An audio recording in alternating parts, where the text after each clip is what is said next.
but I just kind of wanted to do a quick little talk about why I think not doing collaborations on YouTube has been like the healthiest thing I did with my social media presence.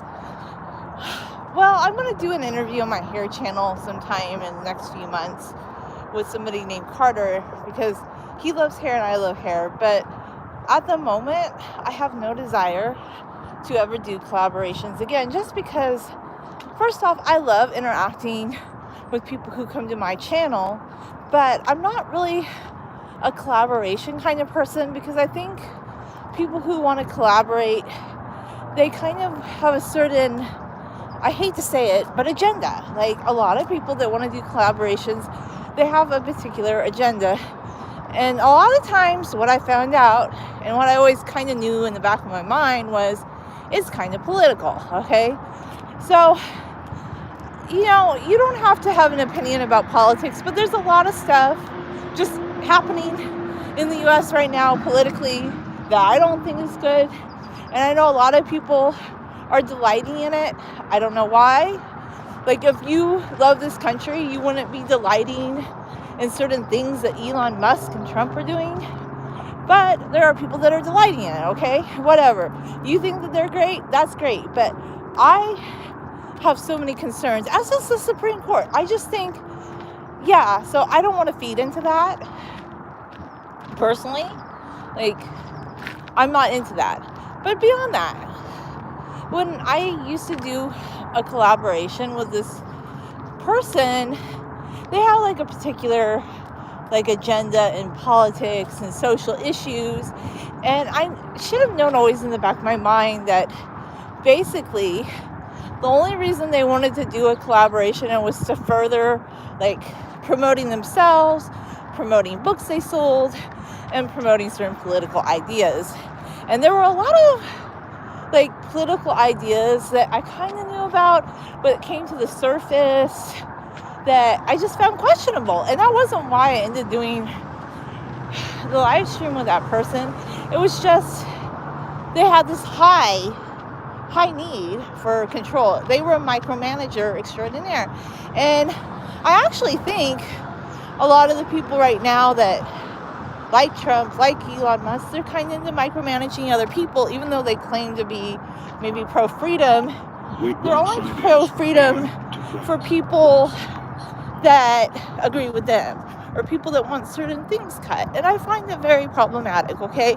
So when I was doing this live stream with this person, one of the lives we did that I just found so questionable, that really bothered me at the time, was the feeling that women shouldn't be able to vote and that their husbands should make the decisions for them, or that only people who own property should vote. Like, there are people in this country right now who are promoting that, and it's really scary because these are some of the people that promoted Trump and Musk. And I think people voted for Trump blindly.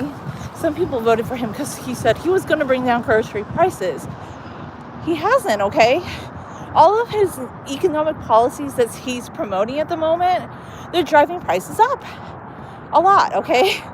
So, I don't know, there's this economic, political situation right now that I find unstable. And even, I wanted to give him a chance, but there's nothing that is coming out of the Trump team right now that I find positive or promoting economic growth or guaranteeing the prices in the grocery store and housing is going to go down. What are they doing? They're not doing anything. But Elon Musk has acquired more wealth in the last month since Trump's been president. So, I would find that very questionable. I mean, you can have power in whoever you want, but here's the thing, people do live on Earth, and when people live on Earth, we still need to follow our democratic system and have checks and balances. So I don't even want to go into that, but I just think about how when I was doing this live stream with that person, all they cared about was their agenda. And it kind of morphed a bit, or they use certain things happening in the world because they think it will further something that they're doing. But I just realized they kind of just wanted me to be a worker bee in their game. This was the main reason I didn't like doing collaborations at the end of the day. They didn't have like this feelings of warm friendship with me. Like they didn't want to have like a friendship where you would hang out or just have nice dialogues, because some of the better live streams that we did, they didn't want to do those anymore because they said, oh, people don't really watch that. They wanted to do these things that they thought would bring in views and subscribers. And maybe they're doing that. I don't really know what they're doing, but I didn't like it. I didn't like the direction it was going. Every time that I was like, hey, I can't do lives all the time. And that was like, it was like a national crisis or something, just because I couldn't do live streams on a particular schedule. And I believe in flexibility in all social media content. I don't think you should be so locked in and strapped in. I just discovered some people that do social media content, they're more strapped into this strict schedule of doing a live stream than employers, than anybody. Like, people sometimes just need a break, or they don't want to do something every week, and that's okay. And they don't need to tell you in advance. And I realized for people like that you need to step away. Like, you just need to step away, because at the end of the day, this particular person, it was almost as if they like to disparage everything I thought. And I was just so over it. Like, I was so tired of it. Anytime I had an idea, like, let's do this and this, they didn't like it. Because I thought the one good thing we were doing were art live streams, but they didn't want to do that anymore. And then when it started going in another direction, I was like, why are we doing this? And then they let me know that when I couldn't do it anymore, what they really thought of me. So I was like, okay. So all that time I spent doing a live stream with this one person, it just made me realize I think it's better not to do live streams with somebody, not to do collaborations. Just my viewpoint. I don't think they're good long term, because you will have, a lot of people have falling outs. And I actually think I ended up doing a live stream with that person. Okay, that has nothing to do with what I'm talking about.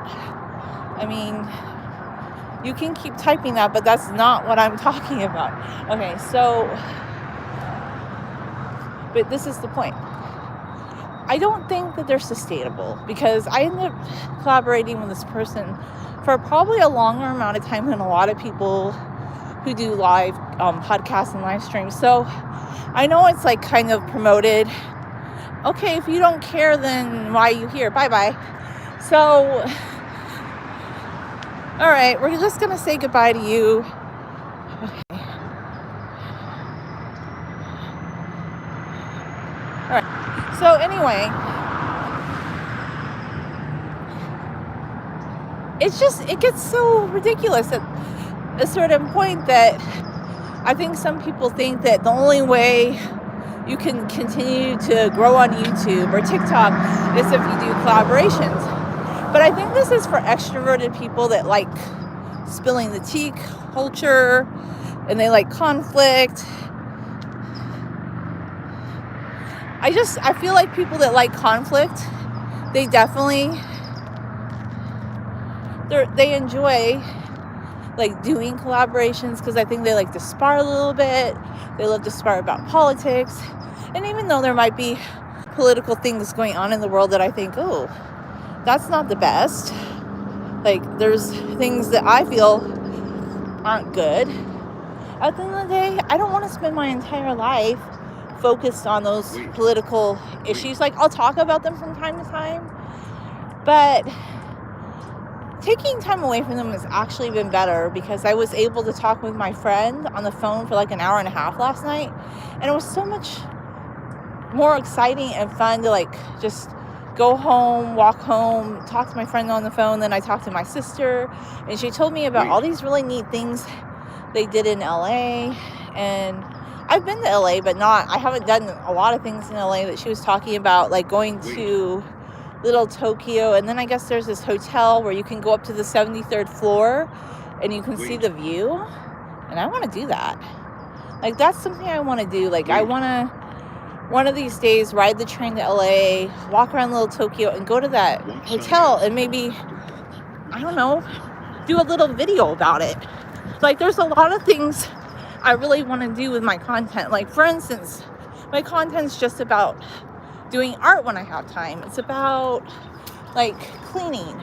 I love to share cleaning inspiration. I love to share just things I'm doing to try and clean my house, because I believe in that. I think a lot of people let cleaning go, or they think they have to hire somebody to clean their house, and actually you don't. Like, my philosophy is just don't go to the gym and clean your house instead, and you'll have a clean house. Like, I would rather have a clean house than pay money to go to the gym.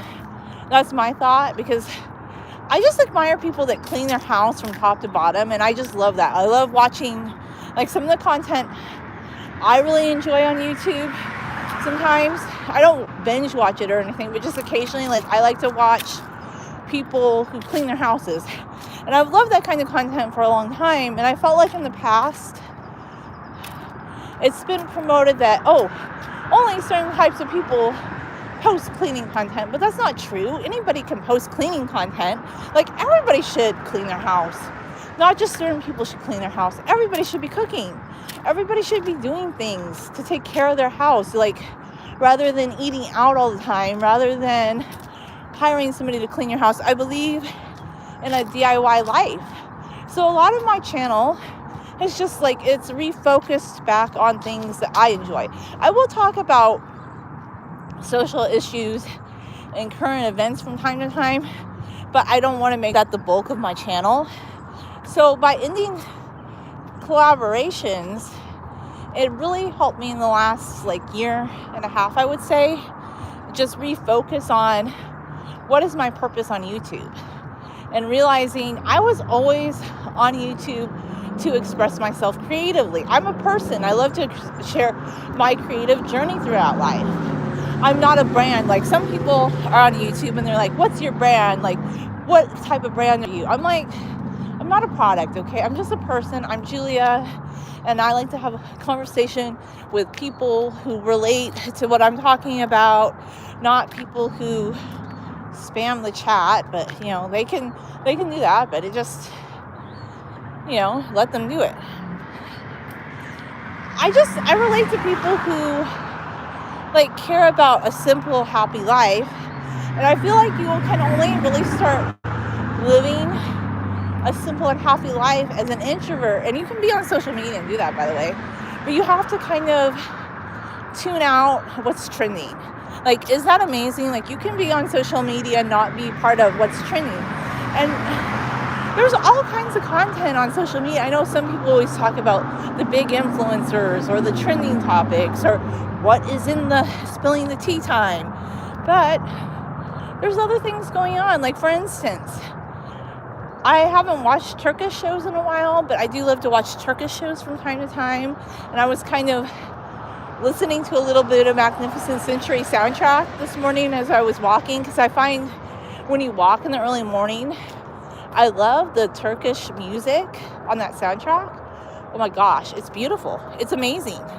It's really beautiful. I highly recommend, if you want to listen to something a little bit different than what you've usually listened to, type in here, and it's on YouTube. You can listen to it. Magnificent Century soundtrack. So you have the one to Magnificent Century, the story of Harem Sultan and Suleiman the Magnificent. And then there's also the soundtrack to Kazım. Kazım's a little bit better. I actually like the music to Kazım a little bit more. It's really good. So that's one thing I like to do when I have time from time to time. I'm not binge watching it like I once was, but there's a lot of really good, like, Turkish shows that you can watch for free on YouTube. Like, you don't even have to pay. Like, right now, let's be real, a lot of people can't afford to pay for Netflix or Hulu or whatever streaming service, but there's a lot of good free content right here on YouTube. There's movies on YouTube. There's other YouTubers you can watch if you want to watch things.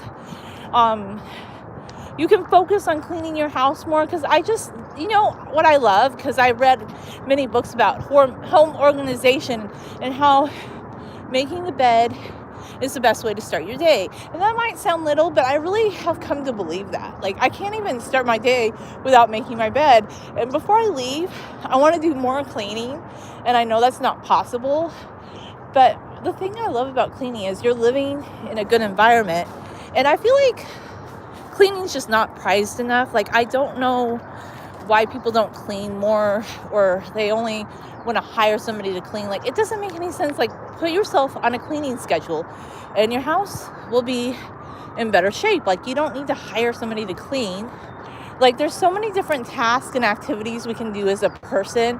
Like, the other day, somebody was saying how they didn't really want to wash their clothes because that's labor, and how it would be better not to do labor. But I don't understand, like, when did it become that taking care of your clothes or cleaning your house was considered a bad thing? I don't agree with that. So a lot of my content's about, like, taking care of your house. I do post art when I have time. I don't always have time to do that because I don't know, I'm realistic. I don't post fantasy things. Like, a lot of people like a curated story on their lives. Their whole live stream is about being very curated. It's about just, like, pretending to be something they're not, or just showing you part of something they're not. And then they don't stay around on YouTube. Those people, they're not here for the long haul. Like, I want to tell you right now, I think people that are overly invested in doing YouTube in a very edited sort of way, they're not going to be here on the long haul. And I think YouTube actually is kind of playing back to smaller creators. I know they're not always going to be as big on the platform, but recently a lot of people have been saying that YouTube's been pushing out, like, content of just regular people. And there's nothing wrong with that, because I still follow a lot of regular people. Even if they do slightly more edited content, I tend to be interested in the people that share, like, the real side of life, not just like this is some influencer, like, idealized life that I'm promoting. I'm not interested in that. But anyway, those are my thoughts on social media, and thanks for watching.